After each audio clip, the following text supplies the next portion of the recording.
The email arrived on a Thursday afternoon. It was a company-wide announcement. Subject line: "Congratulations to our new senior strategy lead." The name in the announcement was not mine. It was the name of the woman who had sat across from me 6 weeks earlier while I walked her through my proposal, who had asked clarifying questions, who had nodded and said it was interesting and thanked me for sharing it, who had then taken it into a meeting with the executive team without me and presented it as her own. Her name is not important. What she did is not unusual. What I did next is the part worth talking about. I've been working on the proposal for a long time. 18 months, if you count from the first time I documented the core idea, which I did in an email to myself, dated and timestamped, because that is the kind of person I am. The proposal was a restructuring framework for how our division handled client onboarding. Not glamorous, not the kind of thing that sounds impressive at a dinner party. But in the context of a company losing clients at the rate we were, it was genuinely significant. And I knew it, and eventually senior leadership knew it too. Her name was Cassandra. She had joined our team 8 months earlier, transferred from another division. She was sharp, well-connected, and, I would understand later, considerably more focused on positioning than on output. I had made the mistake that a lot of people make. I had trusted a colleague with work in progress. Not naively. I had reasons. We were supposed to be collaborating on the implementation phase. I thought giving her the full picture would make the joint work better. This is the detail that matters. I gave her the proposal because I trusted the process. Not her specifically, the process. The professional assumption that colleagues share information in good faith and that the person who did the thinking gets credited for it. That assumption is, depending on your industry and your luck, either correct or dangerously wrong. 6 weeks after I shared the full document with her, the executive team held a strategy session I was not invited to. Cassandra was invited. She presented my framework, verbatim by most accounts. She had changed the cover slide. I went to my manager the morning after the announcement. I was not emotional. I had made a deliberate decision overnight to present this as a factual matter rather than a personal grievance. I had the emails. I had the timestamp document. I had a version history that showed every draft I had produced and when. My manager listened for about 12 minutes. I hear what you're saying, and I think it's a valid concern. But the executive team have made this decision, and the announcement has gone out, and honestly, these things are hard to unpick after the fact. Hard to unpick.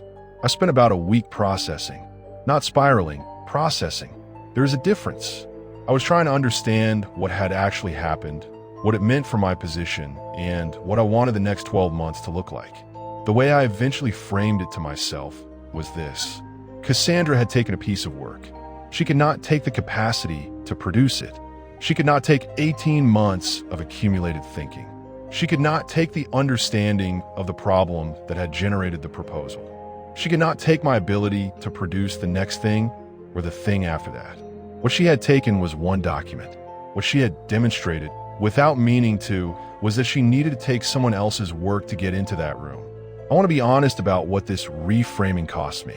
It was not easy. The anger was real. The sense of injustice was real.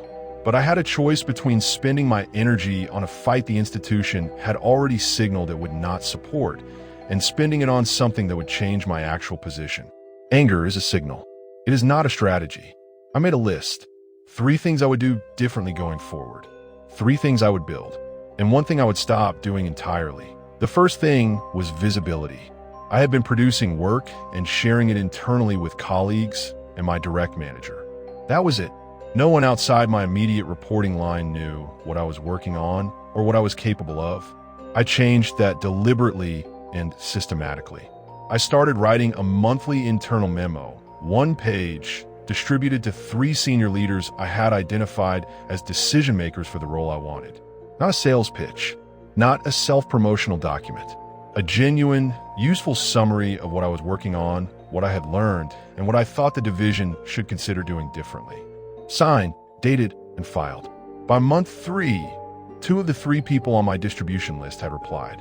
By month 5, one of them had asked me to present at a leadership offsite. The third thing was the hardest. I stopped sharing work in progress with Cassandra. Not dramatically, not with any announcement or confrontation. I simply redirected my collaboration energy toward people who were in a position to advance the work rather than people who were in a position to take it. She noticed. She asked once whether I was all right, whether things were okay between us. Absolutely. I've just been keeping my head down on the new project. Cassandra, in her new role as senior strategy lead, had a problem. The problem was that the job required her to produce work at the level she had claimed to be operating at. The framework she had presented, my framework, had been well received. Leadership expected the next one, and the one after that. They expected the kind of thinking that had generated the proposal she had presented on an ongoing basis as a core function of the role she now held. She was not producing it. I was not watching this with satisfaction, exactly, more with recognition. There is a particular dynamic that emerges when someone takes credit for work they couldn't have produced themselves. The initial success is real. They genuinely delivered something impressive. The problem arrives in the months that follow when the organization expects them to continue delivering at that level and the underlying capacity simply isn't there. The theft doesn't just harm the person it's stolen from. It puts the thief in a position they are not equipped to hold. The leadership presentation happened 14 months after the promotion announcement I had not been in. I presented a second framework, different from the first, but drawing on the same body of thinking. More developed, more specific, with a 6-month implementation roadmap and a set of projected metrics I had spent 3 months building out. 3 of the 5 people in that room had received my monthly memos. They knew who I was. They knew how I thought. The presentation was not an introduction. It was a confirmation of something they already understood. A role was created, not an existing one, a new one, designed around the intersection of strategy and implementation that my work had identified as a gap. The title was Head of Strategy Operations. It reported to the COO. I was offered it without applying. Cassandra's contract was not renewed when it came up for review 6 months later. I am told she moved to a different company. I wish her well. I mean that genuinely. What she did was wrong, and it had consequences I had no control over, and it worked out in the way it worked out. People ask me sometimes what I would do differently if I could go back. The honest answer is, not much. Not because the theft didn't damage me, it did. It cost me a promotion, a period of significant professional uncertainty, and about 8 months of energy I would rather have spent elsewhere. But the process of rebuilding after it taught me things about my own work that I would not have learned otherwise. I learned to make my thinking visible before it reached anyone's hands.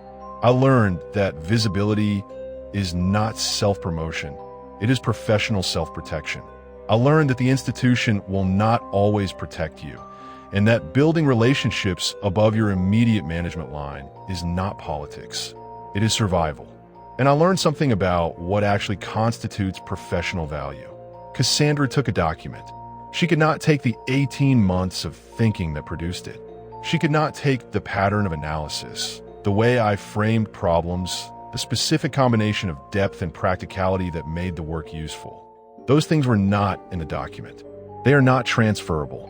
The only way she could have taken them is if I had stopped doing them, and I didn't. The idea wasn't the asset. The ability to produce the idea was the asset. She stole the wrong thing. If this story stayed with you, there are more below. And if you're sitting with a version of this right now, document everything, build upward, and keep producing. The work is the answer.